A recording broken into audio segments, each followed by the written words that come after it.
he blames everyone but himself. Yeah. He was able to convince his friends and people that it's my postpartum.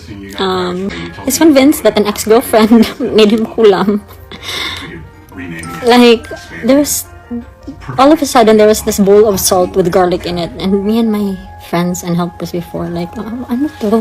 Like, bakit may ganyan? Ba't may salt? Bakit may bowl of salt with garlic? And then sinabi ng isang katulong, ay, pinalagay dyan kasi daw. Baka may nang kulam. So, parang pang-antay-kulam.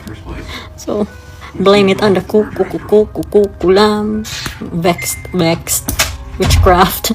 Ngay mabuang dun ko. Ito time. So, dungan ani nga time sa toyo garlic. Sa garlic salt niya. Nato time nga, gipa-blessing ang balay.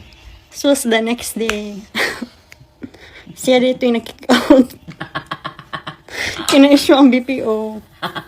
So, insang evil spirit. Siya. Natawa na naman dito. Nagkatawa dun dito na namin. Hala, susad to po siya dito. Evil spirit kay gahapon, gapa-blessing na, nagpabutang adtong asin o kuan. Huwag tangan siya kalit.